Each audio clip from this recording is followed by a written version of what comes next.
Hello guys, তোমরা সবাই কেমন আছো? আশা করি তোমরা সবাই অনেক ভালো আছো। তো দেখতেই পাচ্ছ আমি বিউটি পার্লারে চলে এসেছি।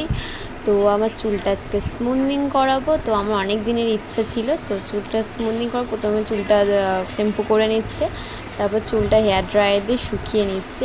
তো আমার অনেক দিনের ইচ্ছা ছিল চুলটা স্মুথনিং করাবো। তো ফাইনালি চুলটা স্মুথনিং করাচ্ছি।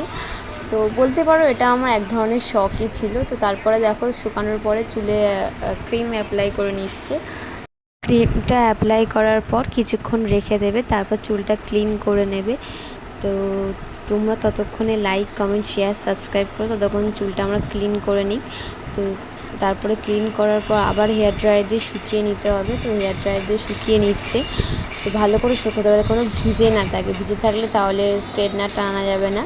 তাই জন্য ভালো করে শুকিয়ে নিচ্ছে। আবার শুকানোর পর চুলটা একটুখানি ছাড়িয়ে নিতে হবে, মানে আঁচড়ে নিতে হবে। তোমাদের ভাষায় বলি আঁচড়ে নিতে হবে, কারণ চুলে যদি জট থাকে তো ভালো হবে না, স্ট্রেটনার টানবে তো চুলে। তাই তো তারপর স্ট্রেটনার টেনে নিচ্ছে।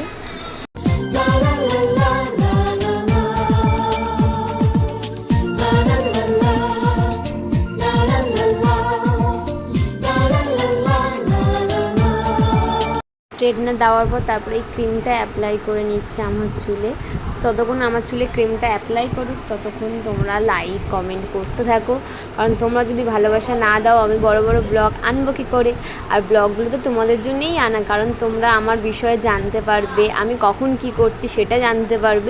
আর মা এখানে বসে বসে বোর হয়ে যাচ্ছে, কারণ অনেকক্ষণই সময় লাগে, তোমরা তো ভালো করেই জানো। তো মা এখানে বসে বসে বোর হয়ে যাচ্ছিলো। তো মাকে বললাম, মা তাহলে তুমিও তোমার হেয়ারটা কেটে নাও।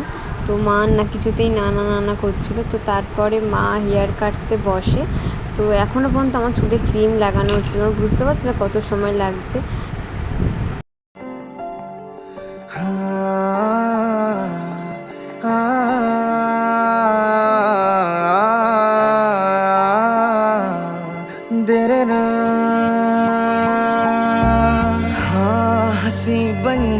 তারপরে দেখতে পাচ্ছ মা হেয়ার কাটতে বসে গেছে। মার হেয়ারটা আগে ওরকম ছিল, তারপরে হেয়ার কাটা শুরু হয়ে গেছে। মা খুব এক্সাইটেড ছিল যে মার হেয়ার কাটার পর মার হেয়ারটা কেমন হবে।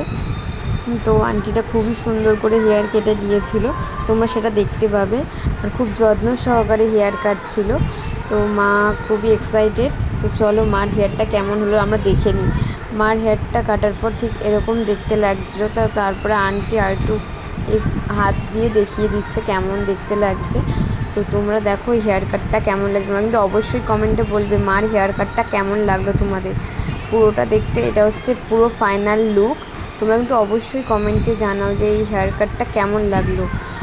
তো আমিও প্রথম ভাবছিলাম যে আমার চুলে এই হেয়ার কাটটা করে দেবো স্মুথনিং না করে। খুবই সুন্দর লাগছে মার হেয়ারটা, আমার তো খুবই পছন্দ হয়েছে। এবার তোমরা শুধু কমেন্টে জানাবে কেমন লাগছে। তোমরা তো দেখলে আমার হেয়ারে ক্রিম অ্যাপ্লাই করা হচ্ছিল। তো ক্রিমটা লাগানোর পর অনেকক্ষণ রেখে দিয়েছিল ক্রিমটা, তারপর হেয়ারটা ওয়াশ করে নিয়েছে। ওয়াশ করার পর আবার হেয়ার ড্রায়ার দিয়ে শুকিয়ে নিচ্ছে, কারণ চুলটা শুকাতে হবে, ভিজে চুলে হবে না। তাই চুলটা ভালোভাবে শুকিয়ে নিচ্ছে। তো চুলটা শুকাচ্ছে যখন, তোমরা তো জানো হেয়ার ড্রায়ার থেকে কীরকম গরম হাওয়া বেরোয়। তো মোটামুটি খুবই ভালো লাগছিলো আমার। তো হেয়ার ড্রায়ার দিয়ে চুলটা শোকাক, তখন তোমরা ভিডিওটা কিন্তু কেউ স্কিপ করবে না। স্কিপ করলে কিন্তু কিছু বুঝতে পারবে না। তোমরা ভিডিওটা পুরোপুরি দেখো, তোমাদের আশা করি তোমাদের খুবই ভালো লাগবে। তো দেখতে থাকো তোমরা ভিডিওটা। কিছু কিছু সুখে এত খুশি থাকে মিশে। তো দেখতে পাচ্ছ আমার চুলের ফাইনাল লুক এটা। সবাই কমেন্টে জানাবে যে আমার চুলে স্মুথনিং করে কেমন লাগছে। আমার তো খুবই পছন্দ হয়েছে, দেখো আমার চুলটা কেমন লাগছে। তোমরা কমেন্টে প্লিজ জানিও। টাটা, এখানে ভিডিওটা স্টপ করছি। টাটা, বাই বাই, সবাই ভালো থেকো। ধরা দেয় অচেনা কাছে সে ভালো